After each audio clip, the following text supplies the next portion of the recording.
A mí lo que me interesa es que el espectador se convierta en el actor de la obra.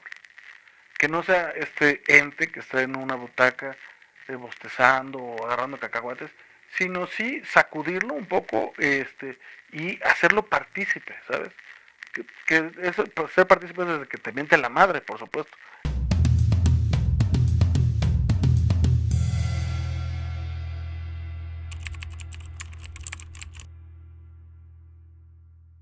Vamos a hablar de tiempos, presente, pasado y futuro. Entonces empezamos por el presente porque me llamó muchísimo la atención y quiero que empecemos precisamente hablando de eso. Estás frente a una cosa creo que innovadora en tu carrera, un documental sobre tu trabajo. ¿Qué es? ¿Qué es exactamente este documental? ¿Cómo nace la idea? ¿De dónde viene? ¿Qué tanta injerencia tienes tú o tú mostraste la obra y todo lo demás es exterior? Fíjate, de hecho no es la primera vez. También tuve la fortuna de que David Pablos, multipremiado, hizo un programa con respecto al FONCA, en donde se seleccionaron 10 becarios, y tuve la fortuna también de que él hizo un capítulo sobre los proyectos que había desarrollado con el FONCA, ¿no? Y este segundo proyecto, en realidad, sí, Ricardo Braojos se le comisionó que diera seguimiento al proceso de psicoembutidos, que la verdad es que aparentaba ser una obra que tendría 12 funciones porque era muy complicada, 19 actores, esta estructura que no cabe en cualquier lugar. Nosotros pensábamos que iba a tener una vida muy corta y resulta que está próxima a las 100 funciones. Entonces, él fue registrando, digamos, todas las reacciones que ocurrieron desde el estreno hasta tuvimos también la fortuna de ir a Brasil, ¿no? Y no sé si tú sepas, en Jalapa empezó a haber un fenómeno de que los espectadores se comenzaron a desnudar, ¿no?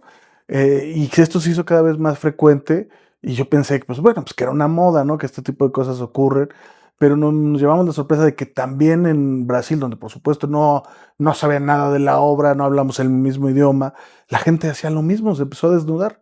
Entonces, este tipo de reacciones le empezaron a llamar la atención al cineasta y fue que él decidió pues recuperar como una obra autónoma, es decir, qué pasaba en los entresijos de Psicoembutidos con los espectadores, con los actores, y fue, digamos, su propia iniciativa lanzar un documental, porque en realidad era simplemente un registro como comenzó, pero se fue complejizando las reacciones de los espectadores, el fenómeno que se convirtió y que en realidad yo creo que tengo yo muy poco que ver con eso, sino son distintos factores que confluyen para que estas cosas ocurran y a él le interesó darle seguimiento y lanzar un documental por sí solo y por su cuenta. A ver, dos cosas. No tienes poco que ver, porque digo, al final de cuentas, el documental, pues parte del fenómeno que se convirtió en el montaje. Entonces, bueno, ahora sí que hay que ser menos modesto porque pues sin el montaje no hubiera el documental. Y la segunda cosa, ¿cuál es el material anterior? ¿Este sí se quedó solamente como registro? ¿Nunca se exhibió lo que me No, decías? nunca se exhibió porque en realidad el plan era que juntarlo cuando se terminara la temporada, pero pues como siguieron habiendo temporadas, giras, la muestra nacional, pues digamos se fueron documentando en la muestra nacional. Pasó que la gente acampaba para poder entrar a la obra con casas de campaña y sleeping bags. Entonces, pues digamos, él registró todas esas cosas que son muy inusuales, ¿no? O que la gente falsificaba boletos para entrar. Entonces era algo que a todos nos tomó por sorpresa, ¿no? Y que, digamos, nunca se pudo exhibir porque nunca terminaba la obra, ¿no? Digamos, siempre tenía vida. Ahorita es muy probable que ya no regrese, porque hay gente del equipo que está delicado de salud, hay muchos otros que murieron, pero incluso con las personas que murieron, la obra trata sobre la muerte. Entonces, tanto Luis Mario como yo decidimos, pues, que siempre tuviera una flexibilidad de- y que abordara ese mismo tema, la muerte desde los actores mismos que estén representando la obra, ¿no? Entonces, realmente ese es el primer corte. Se hicieron unas pruebas el año pasado para ver cómo funcionaba con público y todo, pero digamos, la salida oficial es ahorita en la Cineteca y va a tener funciones en San Luis Potosí, en Puebla, en Jalapa. Entonces, pues estamos muy contentos porque además va a salas, como la Cineteca y salas tipo Net, digo, Cinemex, Cinépolis, de comerciales. ese tipo, pero digamos en lo que es Jalapa, ¿no? Sí, sí, sí. Sí, o sea, pero no son salas de arte, sino salas comerciales. comerciales. Ok. No, pues felicidades. No, pues muchas gracias. Digo, ya la verás Ya, sí, el miércoles el ahí miércoles. estaré. Y ojalá se repusiera, porque hace rato dijiste, estamos por cumplir las 100, pues ojalá se pusiera, sobre todo con esta filosofía, ¿no? Que dice, bueno, a final de cuentas, si el tema es la muerte, pues la gente que se ha ido, Claro. pues no sé si decir sustituirla o... Fíjate lo que pasó con el primero que falleció, Osmé, decidimos hacer como un homenaje, o sea, no había un actor que lo sustituyera, sino llegabas a su cabina y había un obituario, estaban sus fotos, estaba su acta de defunción, claro, todo esto pactado con su familia, ¿no? Pero creo que desde que se los propuse, yo sé que suena muy fúnebre, pero no lo es tanto. Si la obra tiene que acabar con 19, este 19 altares, a mí también me va a pasar, ¿no? a todos. Es parte de lo que apela a la obra y que busca también en ese sentido ser real, performático, ¿no? Que no solo están haciendo un personaje, sino son las personas. Y digo, por supuesto tú sabes cómo es el teatro, ¿no? Ya no solo depende de las personas, sino también de las instituciones, de los teatros, que si te dan, que si no. Entonces es una obra que la verdad nunca pensamos que se acercara siquiera a las 20 y pues estar ya tan cerca de las 100 es como coitus interruptus en donde dices, quiero esas 10 pero esas 10 se convierte ya en una labor titánica, Sí, sí, ¿no? sí. Pero bueno, mira, Ojalá. esperemos que... Pero no hablemos de muerte, hablemos de vida. Así que vámonos para atrás, exactamente. Mm. ¿De dónde nace tu gusto por el arte en general? No quiero hablar de la actuación o de la dramaturgia, ya hablaremos de eso. Del arte en general. ¿De dónde? ¿De la Mira, familia? digo, mi papá es mecánico, mi mamá, ama de casa, pero siempre tuvo una inclinación artística. Ella pinta, ¿no? Pintaba. Y daba talleres, por ejemplo, los fines de semana. No con bastante regularidad, pero sí lo hacía. Entonces, a mí siempre me atrajo esta beta artística. Desde muy temprano dibujé. Me gusta mucho dibujar. A la fecha, para hacer mis montajes, yo muchas cosas las hago con storyboard, ¿no? Digamos, las cosas más complicadas o como quisiera que se vea. Y me permite también comunicarme de manera más sencilla, por ejemplo, con los escenógrafos o con los de vestuario, ¿no? Entonces siempre me gustó dibujar, siempre me gustó la magia, por ejemplo, eh, y pues digamos poco a poco me interesó el cine, la literatura, ¿no? Eh, y digo, mi familia pues no era culterana, ¿no? O sea, en realidad es una familia bastante en el promedio, digamos, socioeconómico, cultural de este país. Y pues digamos, eso fue lo que me fue detonando, pues intentar averiguar de otras cosas, de tratar de pintar, tratar de dibujar mejor. Y era muy tímido, con lo cual la idea de teatro me costaba trabajo, sobre todo siendo adolescente, donde uno es tan susceptible, ¿no? Ujú. Y con la piel tan delgada. Pero pues digamos, poco a poco, mi interés, que mayoritariamente era cinematográfico, fue derivando poco a poco hacia el teatro. Ok, ¿y cuál fue ese arribo? Exactamente, ¿en una compañía escolar? No, fíjate que yo realicé los exámenes para el CCC, y sí me quedé en guionismo. Pues la verdad es que mi familia no tenía el dinero para sustentar mi carrera en ese momento. Y en la entrevista que yo pasé, estaba leyendo yo La vida del drama de Eric Benley y me preguntaron qué estás leyendo, referí el libro y me dijeron qué te parece. Y yo le puse, como típico adolescente, algunas trabas. Y entonces uno de los tutores me dijo, oye, pero ¿y con qué cualidad o con qué calidad te voy a enseñar yo si pones en entredicho al maestro Benley, que es la Biblia del cine? Entonces me llamó mucho la atención que un libro de teatro fuera la Biblia del cine. Entonces, a partir de eso, me hizo como profundizar más en el teatro y al no poder estudiar cine, dije, bueno, pues en un principio estudio teatro, que no me costaba, digamos, dinero, que no le costaba a mi familia, y quizá después del salto al cine, ¿no?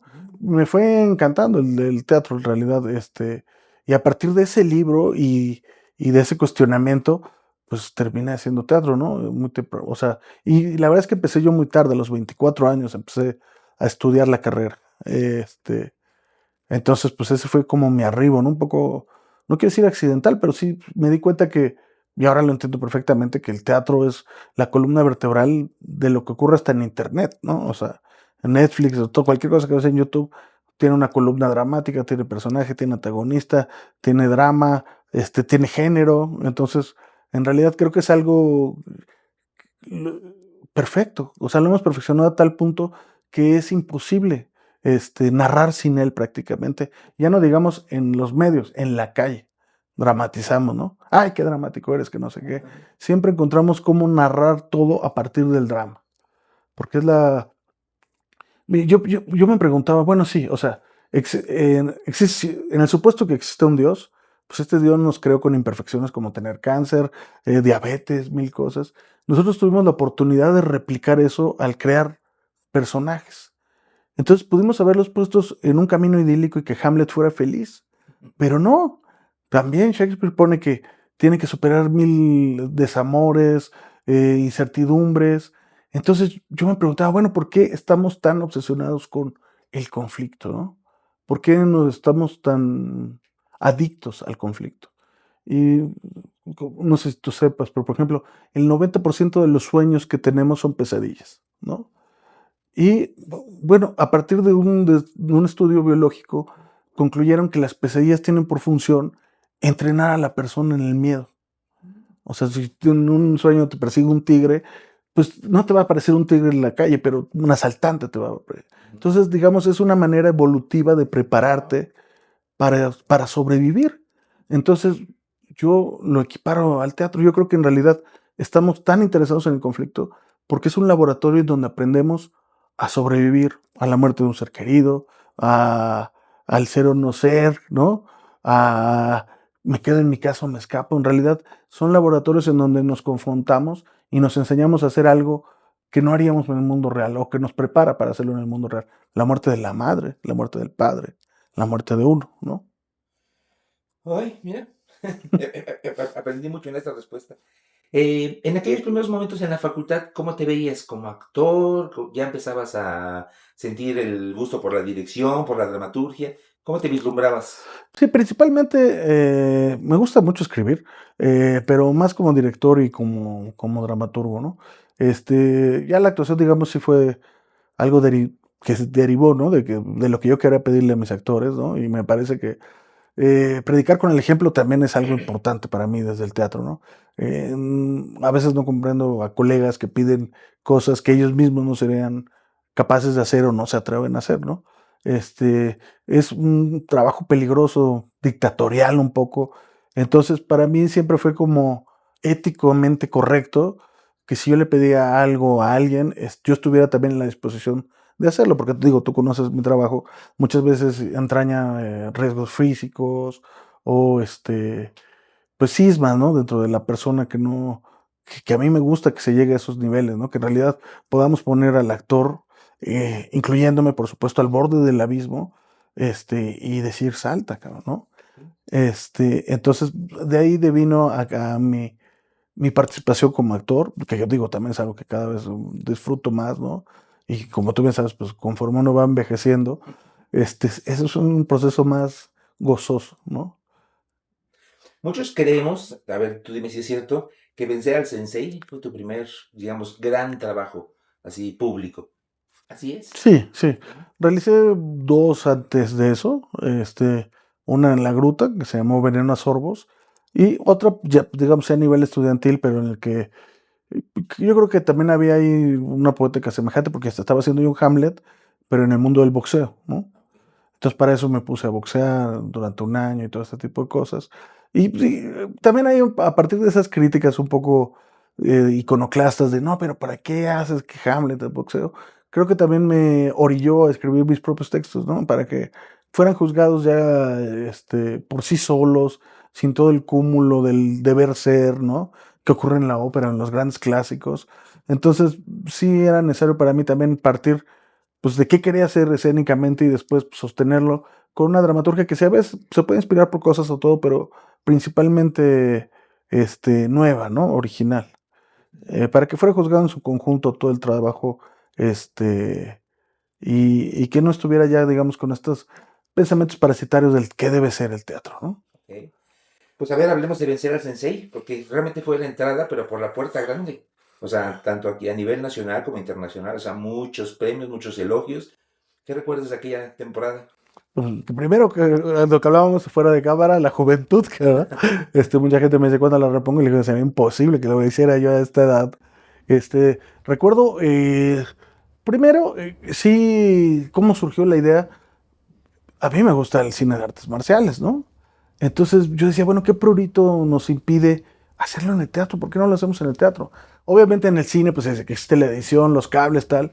Pero yo dije, bueno, yo quiero emular ese tipo de vértigo de esas películas, pero en el escenario, que además creo que puede ser mucho más atractivo, porque si bien no tenemos la capacidad de un Jackie Chan o un Bruce Lee, todo lo que vea el público va a saber que es real, ¿no? Y de ahí, pues partimos de tener las katanas reales, de entrenar distintas artes marciales durante, si no me recuerdo, un año, 8 meses. Y, y bueno, pues sí, que yo también me tomó por sorpresa, ¿no? O sea, porque yo dije, ¿a quién le va a interesar esta obra, no? Yo la hice porque a mí me gustaba ese tema y tenía ganas de verlo reflejado en el escenario. Y la verdad es que hace poco yo vi a Mauricio Galaz y yo le di un agradecimiento porque realmente si él hubiera renunciado en ese punto, mi carrera no existiría realmente, ¿no? Entonces yo le debo mucho a Mauricio, se lo he hecho patente y bueno, ahora lo hago frente a la cámara, que su disciplina, su entrega, hicieron posible esa obra, ¿no? Que nunca desistió. Entonces, pues sí, sí, lo que tengo es un recuerdo, por supuesto, de cansancio, ¿no? De cada vez de representarla, pero muy satisfecho, ¿no? Realmente de que también cumplió muchísimas funciones, giró por todos lados y se complejizó un trabajo que creo que en apariencia era sencillo al principio, pero fue complejizándose también con la relación con los espectadores y el riesgo, ¿no? Asumir que somos humanos, que podemos equivocarnos y tener un accidente. Algo muy parecido a lo que pasó con Bozal, ¿no? O sea, eh, también era una obra que tendría que tener 12 funciones, los espectadores eran suspendidos del piso a 20 metros, y siempre tuvimos muy claro de que no podía haber un accidente en esta obra, ¿no? Y también cumplimos las 100 funciones con saldo blanco. Entonces, son cosas que me enorgullecen, no sé si artísticamente, pero logísticamente me enorgullecen muchísimo, ¿no? De que realmente trabajamos a rigor para que eso no pasara, ¿no? Y vemos ferias donde se caen la montaña rusa y nosotros en algo que realmente no se había hecho, porque yo investigué en qué otra parte del mundo había algo semejante para poder ocupar su metodología, ¿no? Y su logística, ¿no? Pero la tuvimos que crear desde cero y en realidad sí nos apoyamos más por los criterios que se ocupan en una feria, más que las que se ocupan en un teatro, ¿no? Entonces, pues digo, muy contento sobre todo de saberme rodear de personas en las que confío al punto de que su vida la vida del espectador depende de ellos, ¿no? Sí.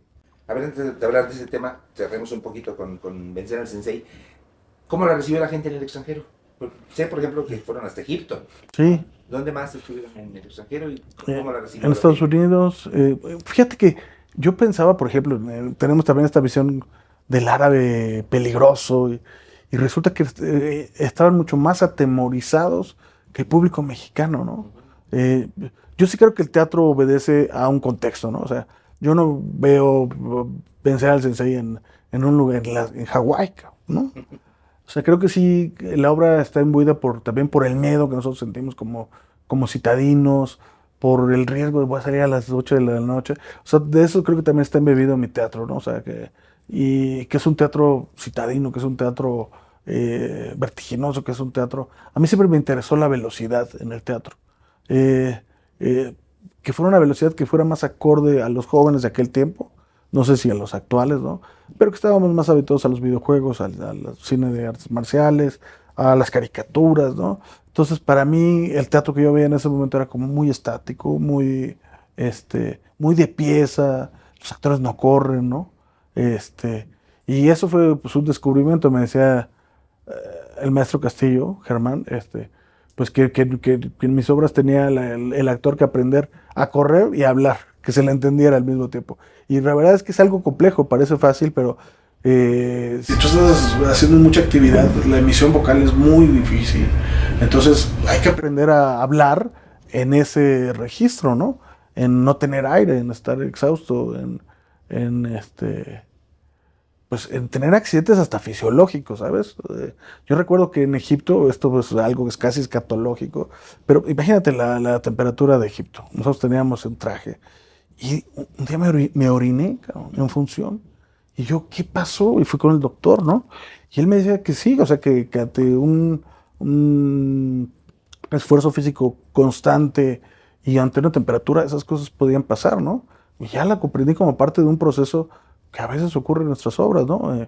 Y bueno, decía Lee Strasberg, todo el cuerpo y todos los fluidos del actor son sus herramientas, ¿no? Y a partir de ahí yo los empleé en otras obras en donde ya no solo para mí era importante el exterior del actor, sino también orgánicamente su interior.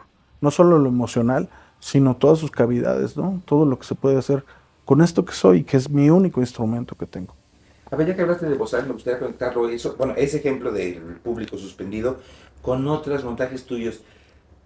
¿Hay de entrada la intención de que la gente, el público, estemos nerviosos, que estemos ansiosos, que tengamos como un cierto en alerta todo el tiempo?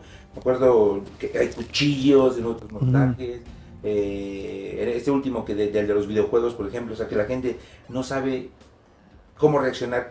¿Te planteas eso de entrada? O sea, incomodar, por llamarle de alguna manera, al espectador. Yo lo que me planteo, yo creo que siempre lo que he intentado hacer es un teatro político.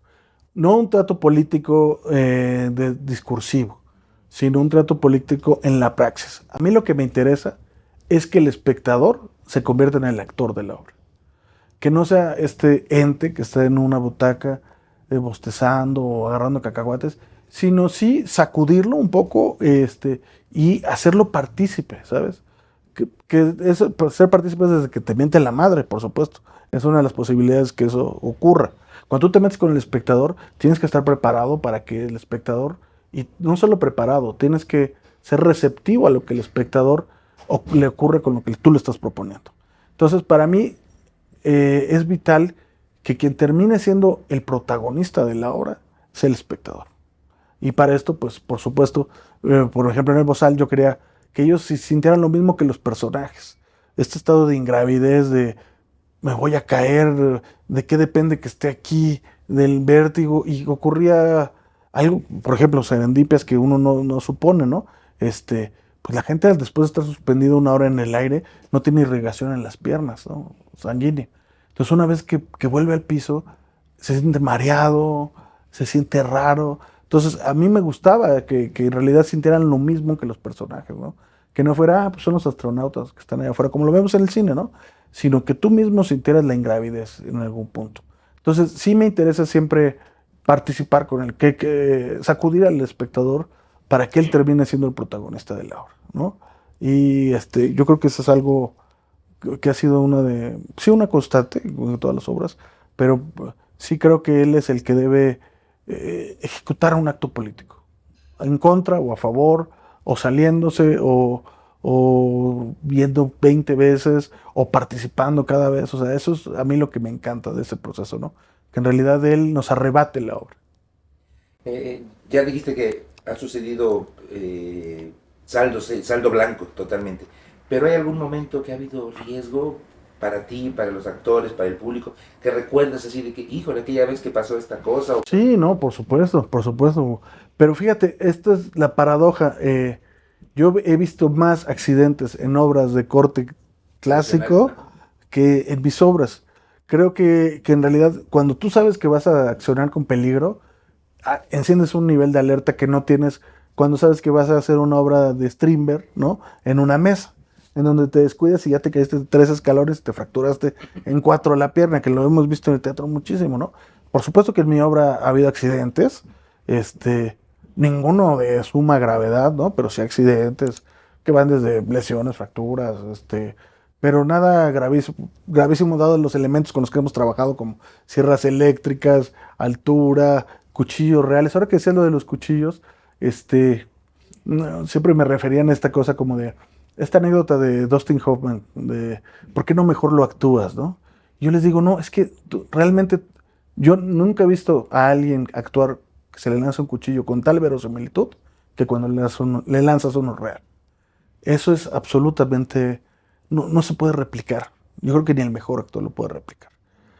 porque cuando ya involucra un factor de realidad, toda la piel se eriza, tu concentración está totalmente en eso, ¿no? Por supuesto, tú sabes, le pasábamos el cuchillo antes al espectador para que él corroborara que era cuchillo real, ¿no? Antes de que empezara la obra. Y una vez que empezaba la obra, pues trabajamos con ese cuchillo.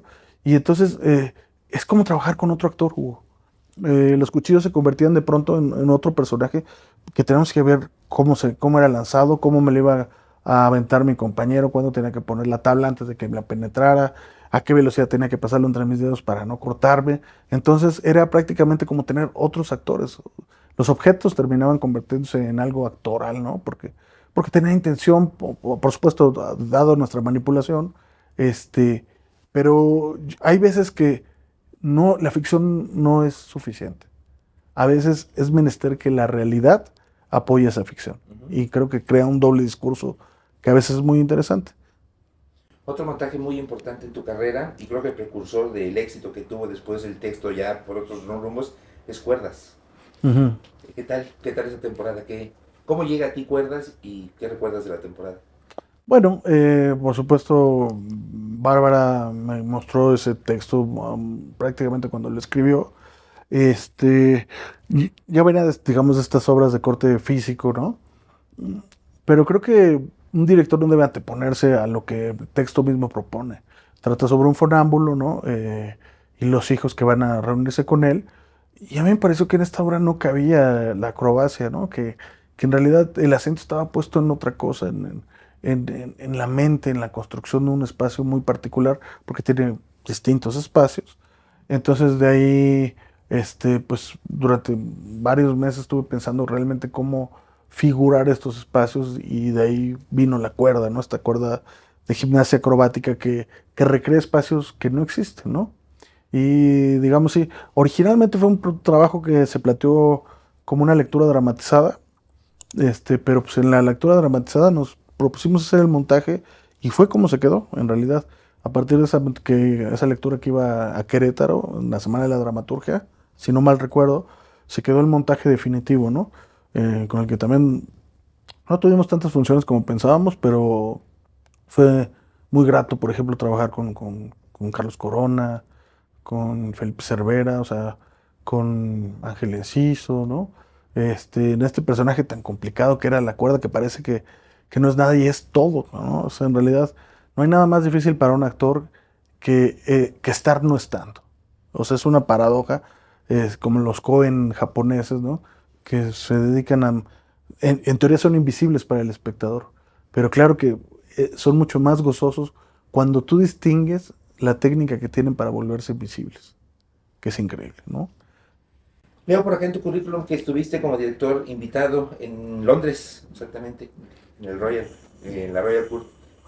¿Qué tal? ¿Cómo llegaste ahí y qué tal la experiencia? Pues fíjate, o sea, ellos vinieron en realidad a hacer una serie de lecturas y es aquí donde ellos me pidieron colaborar Ok, con ellos. Entonces hicieron 4 lecturas dramatizadas, 2 dirigidas por una directora de ellos y 2 que me pidieron hacer. Yo hice la de Hugo Hinojosa, Hugo Alfredo Hinojosa, y yo estaba participando también como dramaturgo, me encargué de la mía, y digamos ellos dos, la otra directora hizo los otros 2 textos, ¿no? ok. Ese intercambios que ha habido, que un dramaturgo mexicano con un director. Sí, más o menos sí, habían venido un par de ocasiones y tenían como una dinámica semejante. Ah, ok, perfecto. Bueno, pero a ver, me llama la atención. 2008, la revista Chilango te nombra hombre de teatro y el mejor actor de la década. Fíjate. A ver, ¿qué tal? ¿Qué se siente? No, no, pues bueno, no, no, no. Para presumirlo verdaderamente.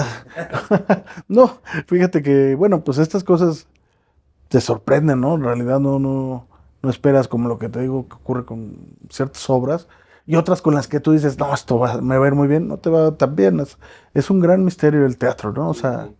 eh, no hay una clave, no hay... Pero fíjate que eso me da tranquilidad. Yo siempre digo en mis clases que yo me dedico al teatro de búsqueda, al teatro experimental, y yo pienso que eso es la vocación del fracaso.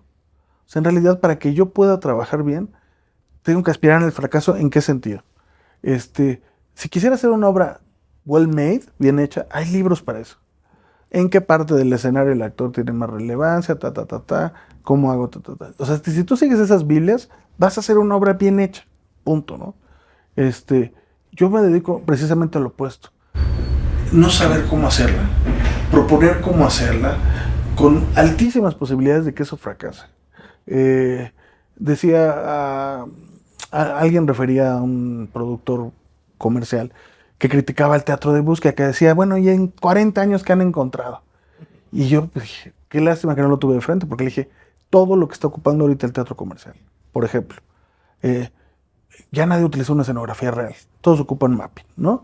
Eso sería impensable sin los ejercicios de Robert Wilson hace 40 años. Otro ejemplo, las voces en off, vienen de Beckett, ¿no? Y ahora todos lo ocupan en Peter Pan, ¿no? Las escenas simultáneas que vienen de la dramaturgia de los 80, actualmente están súper ocupadas. Entonces creo que el teatro de búsqueda en realidad, como su nombre lo indica, propone una hipótesis que es como la vacuna del COVID. Para que hubiera una que sirviera, hubieran otras 20 que fallaron. El teatro de búsqueda es igual. Yo propongo una hipótesis de, bueno, ¿podremos hacer que el público vuele?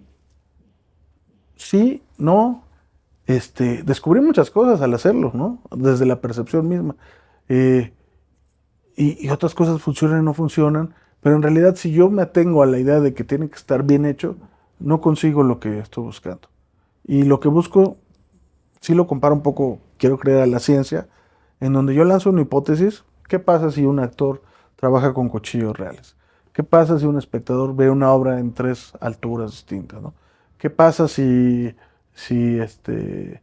qué pasa con la voz, por ejemplo? Una obra que a mí me gusta mucho de nuestro repertorio es Monster Truck, ¿no? Una obra que era absolutamente vocal, no había ninguna acción, o con Hombruna, ¿no? ¿Cuál es la relación del aire con el actor y con el espectador? Y cómo trabaja. Y además he tenido la fortuna de trabajar con actores tan extraordinarios como Valentina Garibay, ¿no? Que la aprendo todos los días. Entonces lanzas esa hipótesis, podemos hacer una obra solamente a partir de la respiración, y a veces sale, a veces no sale, ¿no? Y curiosamente, pues sí, cuando crees que traes el gol, es cuando lo fallas, ¿no? Sí. Así que es inesperado el resultado a final de cuentas. Bueno, o la reacción de la gente, ¿no? A ver, estamos hablando de la revista Chilango, el mejor actor de la década. Has tenido varias becas, varios reconocimientos. Son importantes, ayudan, impulsan. ¿En tu carrera qué han significado? Por supuesto, o sea, y más viniendo yo del teatro de búsqueda, es incosteable. O sea, no, si una obra comercial, tú bien lo sabes, es dificilísimo que tenga una sala llena. Este tipo de teatro es imposible que se sostenga por sí mismo, ¿no?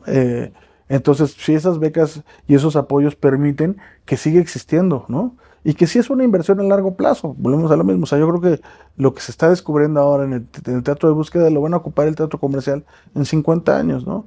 Y es una manera, pues, de alimentar el mismo arte, ¿no? Digo, tú lo sabrás más, pero prácticamente el teatro es incosteable, ¿no?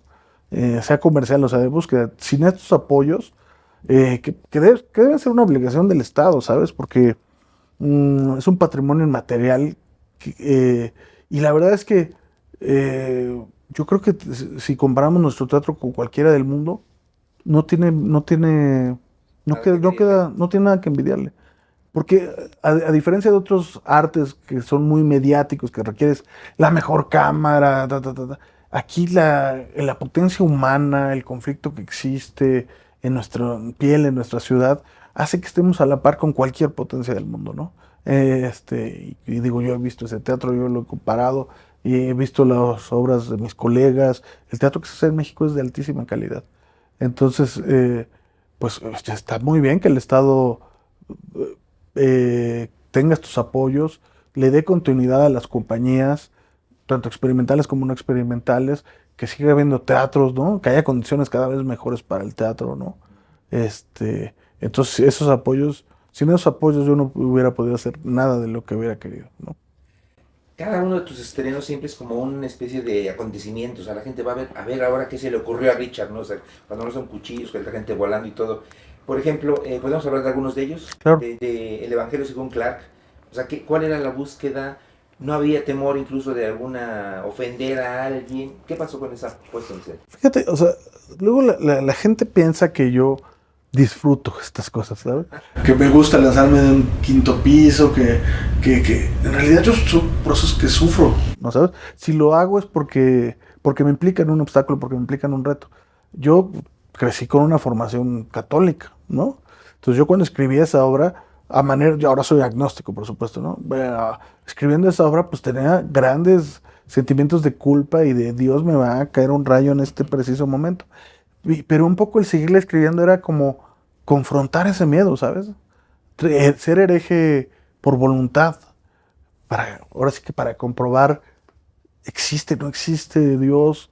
Y a partir de eso, pues el proceso de escritura fue eso, confrontarme a mis propios tapujos, miedos, creencias infantiles algunas, otras no tanto, ¿no? Este, y a partir de eso, pues escribir esta relación entre Jesucristo y Superman como dos de los personajes pues, que orientan nuestra economía al día de hoy, ¿no? O sea, los pobres no se rebelan porque creen que hay un mundo después de este, ¿no? Y es la misma idea que tendrías de Marvel, de Superman, ¿no? Y curiosamente en esa época no existía esta efervescencia por los superhéroes tan fuerte como la que tenemos ahora cuando se lanzó esa obra. Y a partir de eso, yo tengo por principio, Hugo, que para mí la dramaturgia que me interesa es aquella que me conflictúa, ¿no? Si yo veo otra vez mesa, dos cafés, dos actores, me da una hueva enorme montar una obra así, ¿no? Pero cuando veo Perguín, ¿no? O sea, que estas cosas son como de cine, ¿no? O cuando ves un Boyce que está destructurado, es un rompecabezas, o un Himmelbeck, o Jimmy Fallon que dice una botella cae de un edificio y hay un personaje dentro de esa botella y va cayendo en los 10 pisos y va viendo por las ventanas lo que está pasando, me fascina, ¿no? O sea, porque ¿cómo hago yo eso? ¿Cómo lo represento? Entonces yo cuando escribo me olvido de que lo voy a dirigir. Lo pienso como me surja. Por ejemplo, en el caso de Sin Combatidos, yo me lo imaginé como una caricatura, ¿no? Como si estuviera viendo una caricatura de tipo de MTV o de Tom y Jerry. Entonces yo no pensaba en actores en un principio. Ya que termino y estoy conforme con el resultado de la dramaturgia, ahora sí viene como el enemigo y digo, ahora viene el director y ¿cómo hago esto, no? Y intentando pues respetar las dificultades que están ahí. Entonces, pues cuando terminé el Evangelio, pues en un principio pues yo pensaba con muchos actores, y digamos se fue reduciendo y me interesó la idea de qué objeto me puede dar esta sensación de volar, de estar en el piso, de mantenerla en gravidez y descubrí que los columpios, ¿no? Los columpios eran un objeto que pueden encontrarte el aire, tierra, la suspensión, el vuelo, el vaivén. Y fue trabajar prácticamente también durante un año con un columpio, con nuestros actores espléndidos también, ¿no? Carlos Valencia, Marco Aurelio Nava, mi queridísimo Galás, ¿no? Waldo Faco también estuvo ahí un tiempo trabajando con el columpio, que igual que los cuchillos, o sea, si tú no sabes cómo regresa el columpio, te va a abrir la cabeza, ¿no? La verdad estuvimos nosotros trabajando en un parque público. Nos peleábamos con los niños para quitarle los columpios. Ah, eras tú. Era yo. Y después de eso dijimos, hagan un columpio igualito con el cual ensayamos. Y estuvimos también con giras, pues, prácticamente fuimos a Miami con ella, construyeron ahí el columpio. Estuvimos pues, también en la muestra nacional, le dimos vuelta con todo, pues con nuestro columpio por todas partes, ¿no? Que era una locura. A ver, hablando de columpios, pero aplicado a otra área, eh, ¿diriges textos de otros? ¿Das tus textos para que otros los dirijan? Sí dirijo textos de otros, cada vez menos, la verdad. Ya tampoco creo que me los ofrecen tanto. Este, y la verdad es que yo era algo que disfrutaba porque para mí sí es un lujo poder discutir con el dramaturgo en vivo, ¿no? Oye, ¿cómo ves esto? ¿Cómo ves esto otro? ¿Qué le cambiamos? Esto me gusta, esto no. A mí me encanta ese proceso, ¿no? No soy de esos directores que dicen que el dramaturgo muerto es el mejor, ¿no? A mí me encantaba tener convivencia. Cada vez ha sido menos, sí he estado más pues, abocado a los trabajos que quiero hacer, porque además todos son, o sea, Bozal yo la planeé, me tomó 10 años hacerla, ¿no? Lo mismo con el Evangelio, lo mismo, o sea, quizá también ocurre que la premura del teatro actual no quiere un dramaturgo que se tarde en 5 años haciendo algo así, ¿no? Y para mí pues, son, como siempre me dice un actor, ¿cuánto me va a tardar haciendo una obra contigo? Y ponía el caso del sensei y le decía, bueno, ¿sabes tomar una katana? Antes de hacer la obra hay que aprender a agarrar una katana. Y agarrar una katana hay gente que le toma 5 años, ¿no? Entonces, esos son los procesos. Y no, yo no te, o sea, Peleado con eso. no estoy peleado con eso y además yo tampoco estoy repartiendo mis textos, Ok. ¿no? ¿Pero Eh, te han montado en otros lados? O sea, de ese no, estilo. fíjate que no. ¿Será que los directores lo ven muy complicado? O sea, muy personal la propuesta. Y más bueno, en muchos casos donde tú estás como dramaturgo, como director y como actor, no sé, no, pues es proyecto de Richard, o sea, él Pues solito. la verdad no sabré decirte, güey, la verdad, pero tampoco es algo que me anguste, ¿no? Ok. Este, porque también creo que muchas de estas obras son, no están en el canon dramatúrgico, sino pueden ser hasta eh, pautas, ¿no? O sea, en realidad van indicando una serie de acciones y cosas que no se leen, creo que tapiando de una manera muy convencional, ¿no? Y, y bueno, que creo que pues, algunas sí requieren cierta preparación, ¿no? Distinta a la teatral, ¿no? Que involucran otras cosas, ¿no? Disciplinas, ¿no? Como Monster Truck, ¿no? O sea, esa obra yo siempre la concebí como que tenía que haber gente que hiciera spoken word, que rapeara, que hiciera verso, pues eso es, independientemente de la obra, una aptitud que debe de tener la gente a la que convocas para que la obra funcione como tú la estás pensando, ¿no? Entonces yo llamé y convoqué gente que sabía que podía y que tenía el entrenamiento vocal, operístico, o la insoportable levedad del pop, donde pues, tenía que haber tener cantantes, ¿no? Y eso, pues, o sea, no hace fácil que cualquiera agarre este texto y que lo pueda hacer, ¿no? Levante. A ver, ahora volvamos a tus textos. Por favor, no mande riñones por correspondencia. Desde el título era así como que, ah, caray. Ajá. ¿Qué tal esa temporada? A mí es un trabajo que me gustó muchísimo. Y fíjate, o sea, la paradoja ese, al contrario de estos procesos que te digo, fue un proyecto que levantó Antonio Zúñiga en 2 meses, creo, y no había nada, texto.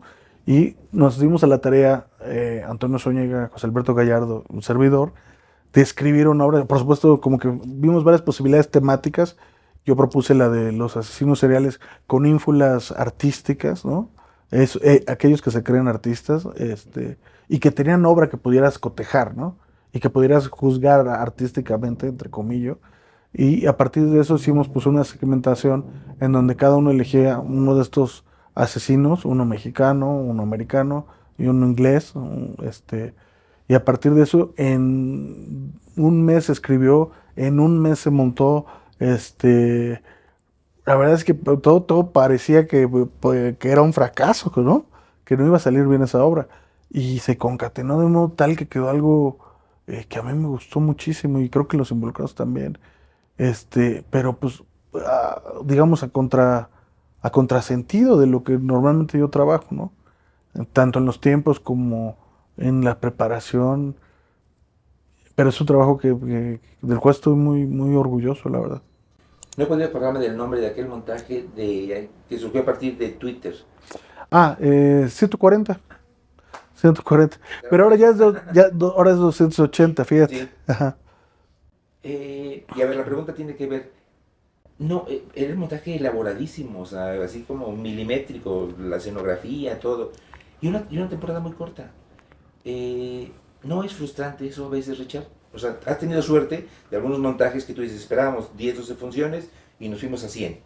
Pero cuando se quedan en las 10 12 funciones, haber trabajado meses, a lo mejor años para lograrlo y que las temporadas sean así breves. Fíjate que yo creo que de ahí también viene mi interés de nuestra compañía independiente. O sea, yo siempre digo que cuando he sido contratado, realmente ni me va tan bien, ¿no? Las obras ya no me pertenecen, ya no les puedo dar seguimiento y muchas de ellas son muy caras, ¿no? Entonces mi compañía, digamos, hemos aprendido a trabajar pues con una eficacia de recursos, ¿no? Y las obras nos siguen perteneciendo y podemos darle la vida que queramos, que no la tan podemos imponer tampoco, porque si alguien no la quiere ver, pues se muere, ¿no? Entonces, las obras que las que realmente estoy muy involucrado, casi no, o sea, intento como que pueda producirla la compañía misma para poder regular su vida, ¿no? Ujú. Porque en este caso era con la UNAM, y pues no todo cabe en los mismos teatros, los recursos, un reparto de, si no mal recuerdo, eran 8 actores, hace muy complicadísimo y carísimo todo, ¿no? Y tú sabes que una de las cosas más caras es el actor, ¿no? Tener 100 funciones con 10 actores es Sí. una cosa imposible ya, ¿no? Entonces, sí, claro que es frustrante con obras que me gustaron y pues, que no tengo posibilidades de recuperar. Me frustra mucho y además si son muy complejas, pues Sí, pues con mayor razón. sí, sí. Esa lo era y mucho, pero está padrísimo. Muchas gracias. Padre, padre. Pues a ver, pasemos al futuro. ¿Qué te depara? ¿Qué te depara el futuro? ¿Dónde estás ahorita? ¿Qué sigue? ¿Qué planes tiene la compañía? Sí, ahorita pues queremos levantar una obra con 3 actores nada más, pero también de un proceso, digamos, largo, y que es una obra que tengo, la escribí hace 8 años, ¿no? Entonces son muy tardados esos procesos. Pues estamos intentando obtener los recursos para tenerla primero, ¿no? Y en este mismo tenor de que la podamos controlar y darle continuidad, ¿no? Este, en principio, o sea, yo me gusta ir como proyecto por proyecto y intentar siempre pensarlo de la mejor manera para que subsista, para que todo les vaya bien, para que yo, cuando me comprometo con los actores, lo que les digo de estos procesos largos es que si mi promesa es que si ellos trabajan un año conmigo, yo me comprometo con ellos a que tengan al menos un año de funciones. Y hasta el momento lo he podido cumplir. Entonces es como mi promesa con un actor, porque sabemos también cómo es el mundo del actor, ¿no? O sea, tiene que tener dinero ahorita, tiene que hacer la serie, tiene que tener 5 trabajos, ¿no? Y en las piezas que yo hago, pues también se necesita tener un nivel de exigencia, de tiempo. Entonces mi promesa siempre ha sido con ellos, pues que va a ser, o sea, que no vamos a trabajar un año para dar 3 funciones, ¿no? Que vamos a tener al menos ese año y te digo, hasta la fecha lo he podido solventar. ¿Cómo se llama la obra? ¿Se puede saber? Cosita de nada, Cosita de nada. Pues oye, cosita de el nada. título está padre. Con toda esta experiencia que has tenido, y ahora sí que, y pese a tu gusto por el teatro, ¿no has intentado, no has buscado otros medios?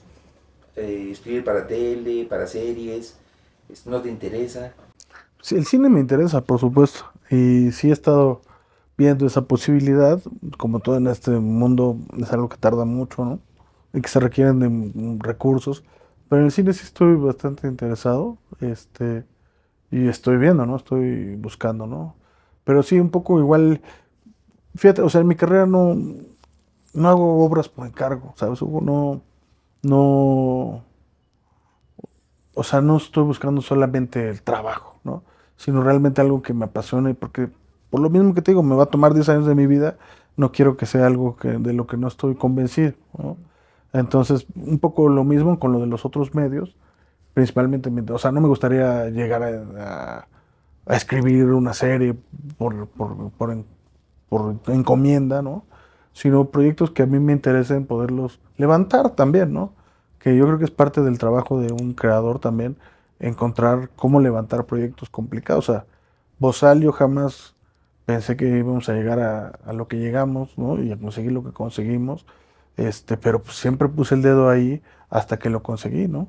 Sí, porque barato no era, digamos. O sea, No, pero fíjate que tampoco tan caro como la gente asume, ¿eh? Hay obras que con esa misma cantidad hacen un monólogo. sí, Entonces, lo que pasa es que aquí sí, el primer prurito fue el 90% del presupuesto lo vamos a gastar en la seguridad.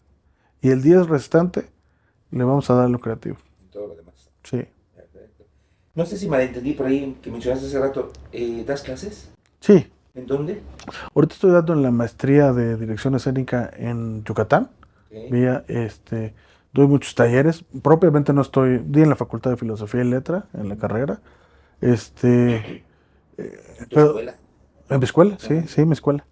Y, pero fíjate que, digo, la docencia no es algo que tampoco me apasione tanto. O sea, lo haces y bien, pero no es... Me preparo mucho porque si algo no me gusta es tomarle el pelo a la gente, ¿no? Me preparo mucho, pero no es un proceso que disfrute propiamente. Porque viendo tus montajes que son tan elaborados y tan con tantas disciplinas intercaladas, te iba a preguntar que si no sería conveniente montar incluso una escuela tipo circense, artístico, performática, una cosa así. ¿No lo has pensado? Pues no, la verdad no le... Es que, ¿sabes qué, Hugo? Como que siento que la energía, si la abro, o sea, si hiciera eso, solo tendría que hacer eso y ya no haría montajes, ¿no? Te va Ujú. a jalar demasiado. Y la docencia me parece un poco igual que si yo estoy de planta en un lugar muchas horas, como que voy a empezar a descuidar lo que realmente me apasiona, ¿no? Que es el proceso de ensayo. Ensayar me encanta. La primera vez que entro a un teatro para hacer el montaje de luces, de audio, todo es una experiencia mágica, ¿no? Este, y los procesos de las funciones, yo, tanto si actúo como no actúo, yo soy un director que va a todas sus funciones. O sea, no falto a una porque me gusta que la obra crezca, que no se desvirtúe, este, entonces pues eso toma mucho tiempo, ¿no? Y lo de la escuela suena poca madre, ya casi o sea, me parece increíble, pero ya me imaginé el cúmulo de trabajo que debería tener y todo lo otro que tendría que dejar para hacerlo. Sí, sí, sí, sí, sí. Pues una última pregunta, ya lo has respondido, digamos, a lo largo de toda esta hora, pero me gustaría que lo concretáramos más. ¿Qué es el teatro en tu vida? Pues mira, yo lo veo casi como el oxígeno, cabrón. O sea, no, a donde voltee veo teatro, ¿sabes? En el escenario y en el no escenario, en el comportamiento de una persona, veo actualidad, en el comportamiento del policía, cabrón, descubro representación, ¿no? Ya no puedo dejar de ver el teatro, ya no en el escenario, en todo lo que me rodea, ¿no? Y en todo cómo nos comportamos. Entonces, para mí es la segunda naturaleza, en realidad, casi, no sé si decir perfeccionamos la naturaleza, pero sí la hicimos legible al crear el teatro. Eso está padrísimo. Richard, Muchas, gracias mil. muchas gracias, Hugo. Gracias a ti.